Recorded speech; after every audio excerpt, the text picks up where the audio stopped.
Hi, my name is Morgan Ray, and I'm the founder of L'Atelier, and welcome to our introductory series on the Casa Piña project.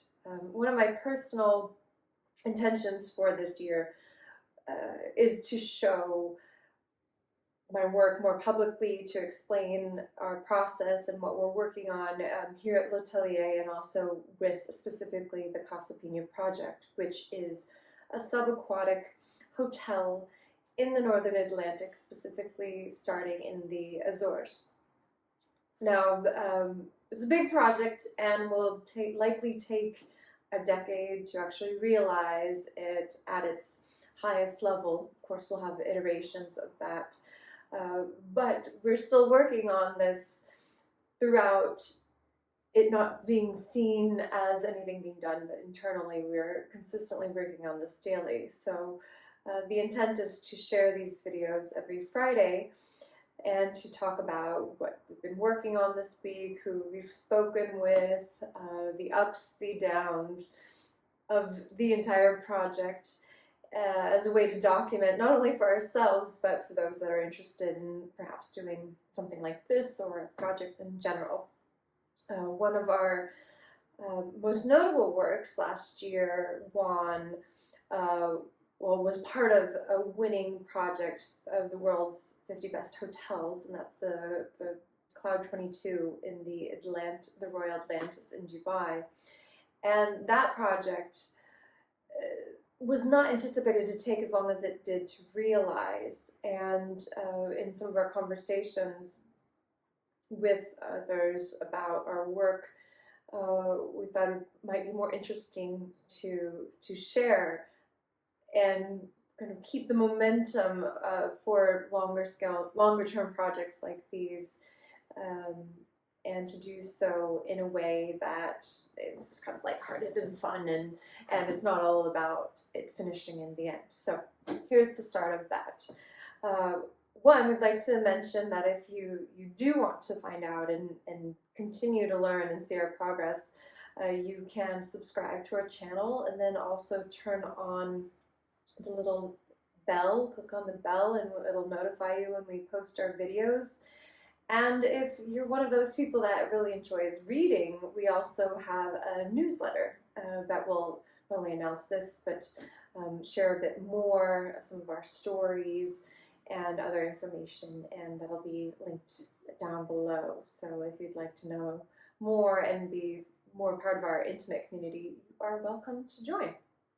So with that, another one of our intentions this year, and this is something I've been so passionate, it's been a big dream of mine, is to actually have a B&B, a bed and breakfast. And L'Atelier is a research-inspired design firm. So when we do our design work, we spend a lot of time testing, experimenting, trying things out. And we're going to try out 3 different platforms for this project. And part of it is to experiment with the idea of a zero waste B&B. Like, how can this work? Can we do it on land? I mean, we're trying to do it in the ocean, but can we do it in the land first? What happens with that? Are our guests open to it? Because there will be certain things like not having plastics around and refillables, that kind of thing. So we're going to study that. We're also, like I said, going to study platforms, not only the traditional Airbnb, but there's another platform called dTravel out there that uses more of the cryptocurrencies for their Airbnbs and has a different methodology. So this will be one. And then there's a third called My Place, which is more of like friends renting to friends or sharing costs. And so these 3 different platforms, and seeing, you know, what the customer base is on, who is drawn to ours, and then deciding, you know, does it work on all 3? Is it more specific to one or not?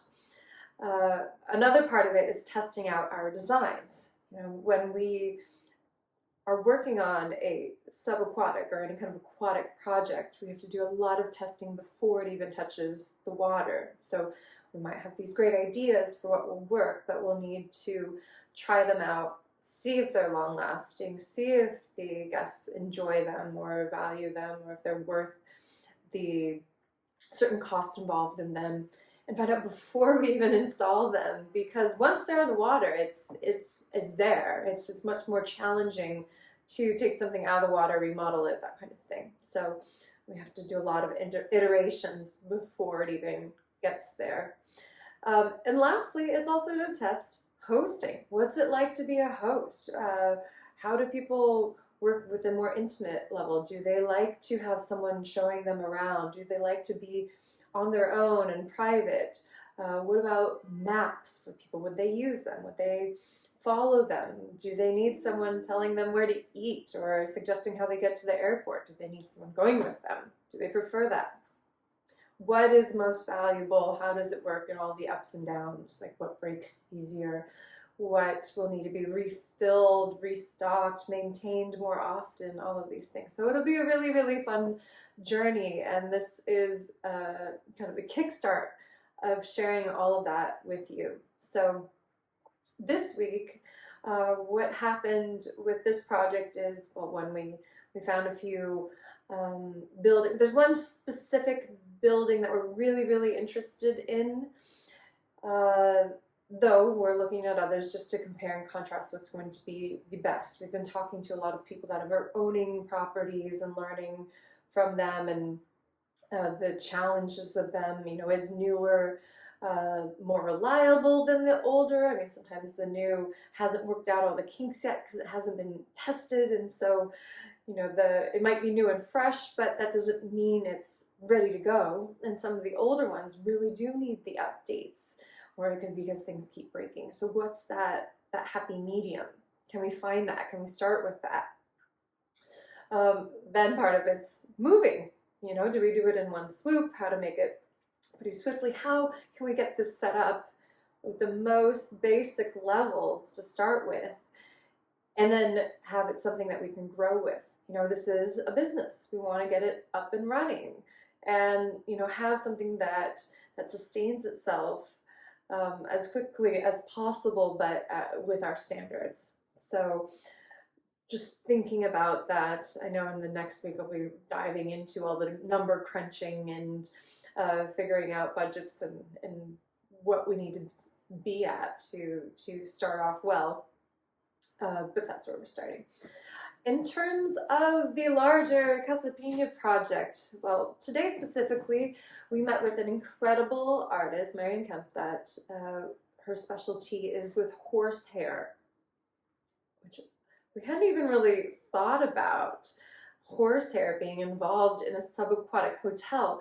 But much like wool, and she has worked with wool before, it's a natural fiber that's used in the outdoors. Now, typically it has kind of more of a oily coating to it. With wool, it's removed for interior work.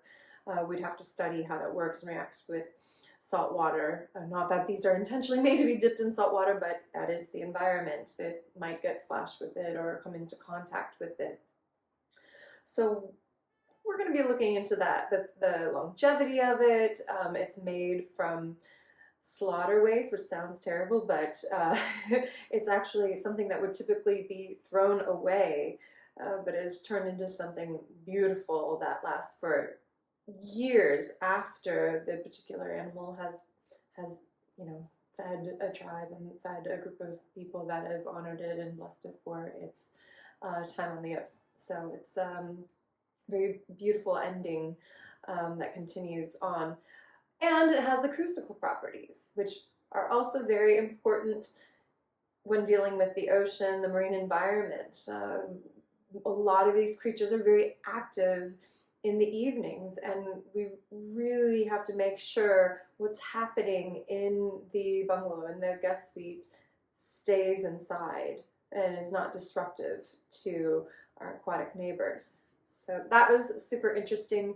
We're also working on our article for the CIECC, the Circular Economy Conference, that is happening on the 6th and 7th of June in San Miguel.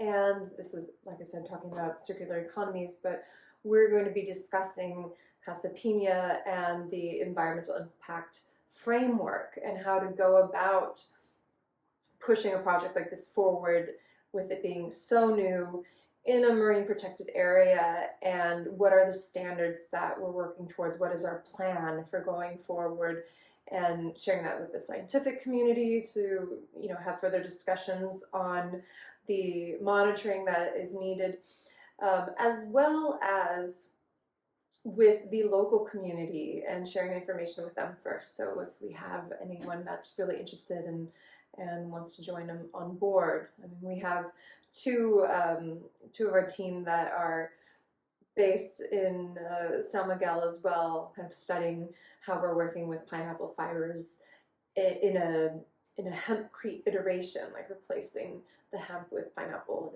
and other things like that. So that's very exciting, and stay tuned for how that develops. And yeah, with this being our intention going forward, we thank you for joining along on this start to this journey. If you have any questions about the Casa Piña project, the B&B that's launching, or anything that we're doing at L'Atelier, you're welcome to send us a message, and sure, we can answer them here on these videos going forward. So thank you, happy Friday, and we will be back next week with more updates.